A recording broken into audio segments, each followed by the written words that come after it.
ওই দিন ওরে বাইর করে দেওয়ার পর ভাবছিলাম আমার অনেক কষ্ট হইব।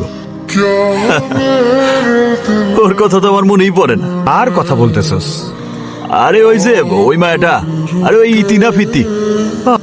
আর মনে পড়ার মতো তো কিছু হয় নাই, তাই না? কত আইবো আর যাইবো।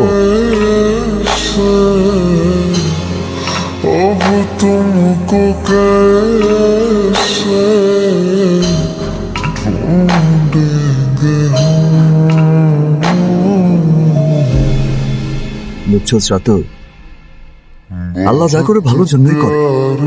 এত অল্প সময় ওরা ভুলতে পারবো কল্পনাও করিনি। সারাদিনেও একবার মনে পড়ে না। ওর কথা তো মনেই পড়ে না।